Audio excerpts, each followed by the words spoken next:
జన నీరాజనాల మధ్య అప్రతిహతంగా జగజ్జయమానంగా ఇడుపురపాయలో మొదలై ప్రస్తుతం ఇక్కడ గుంటూరు పూర్తి చేసుకుని నిన్న ఎన్టీఆర్ జిల్లాలో ప్రవేశించింది. దాదాపు 3-4 గంటల పైగా ఆలస్యంగా జనం తండోపతండాలుగా రావడము, ఎక్కడికెక్కడ కదలనీయకుండా స్లోగా పోతున్నందువల్ల రాత్రి చాలా ఆలస్యంగా 10:30-11 వరకు కూడా సాగాల్సి వచ్చినట్టుంది. ఆ మధ్యలో అనూహ్యంగా జరగరాని ఇది ఒక దారుణం జరిగింది.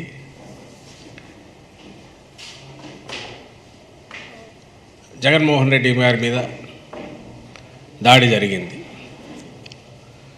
అవి ఫస్ట్ రాగానే మాకు అంత సీరియస్నెస్ తెలియలేదు. అది ఎట్లా వచ్చి తగిలి ఉంటుంది, ఏదైనా ఇదే ఉంటుందా పొరపాటున అనుకుంటే మళ్ళీ వెల్లంపల్లి శ్రీనివాస్కు పక్కన తగిలింది అన్నారు. తగలడం కూడా చాలా సెన్సిటివ్ పార్ట్కు దగ్గరగా జరిగింది. ముందుగా ఈ దారుణమైన ఘటనను, దాడిని వైఎస్ఆర్ కాంగ్రెస్ పార్టీ తరఫున పూర్తిగా నిర్ద్వందంగా ఖండిస్తున్నాం. ఇది ప్రజాస్వామ్యంలో ప్రజలలో మమేకమై తిరగడం ఒక ప్రధాన లక్షణం అయితే, ఏ పార్టీ అయినా పార్టీ నాయకులైనా దానికి ధీటుగా నిలబడలేని పిరికి పందలు చేసే చర్యగా పార్టీ పరిగణిస్తుంది.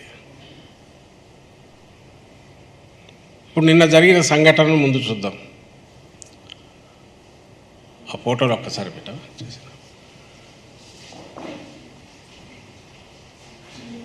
జగన్మోహన్ రెడ్డి గారి మీద జరిగిన దాంట్లో మీరు గమనిస్తే గాయం లోతుగా తగిలింది, కుట్లు పడ్డాయి. తర్వాత ఇమ్మీడియట్ కాకుండా తర్వాత ఇదంతా స్వెల్ అయింది. డాక్టర్లు కూడా అదే చెప్పారు, కన్నుపాటు. నేను ప్రధానంగా ఇప్పుడు చూపుతున్నది ఏంటంటే, ఆ రాయి అనుకుంటున్నది ఏదైతే ఉందో అది కూడా దొరకలేదు. అది వచ్చి తగిలిన పార్ట్ చూస్తే అక్కడి నుంచి 1 ఇంచు కిందికి వచ్చింటే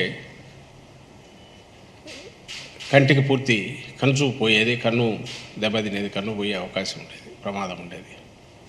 అలా కాక ఇంకొంచెం ఆయనకైనా స్ట్రైట్ చూస్తుండి ఇక్కడ తగలకుండా ఇక్కడ తగిలింటే ప్రాణానికే ప్రమాదం అయ్యేది.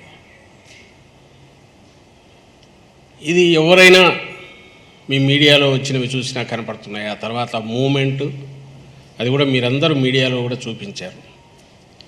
సరిగ్గా ఒక స్పాట్కి వచ్చేసరికి ఒకేసారి జగన్మోహన్ రెడ్డి గారు ఇట్లా పక్కకు తల వంచుతారు. పక్కనున్న వెల్లంపల్లి శ్రీనివాస్ ఎవరైతే అభ్యర్థి, విజయవాడ సెంట్రల్ అభ్యర్థి, ఆయన ఇద్దరు సైమల్టైన్స్ ఒకేసారి వంచుతారు. అది స్పాంటేనియస్గా వచ్చిన రియాక్షన్ ఏదైతే తగిలినందుకు అనుకోవాలి.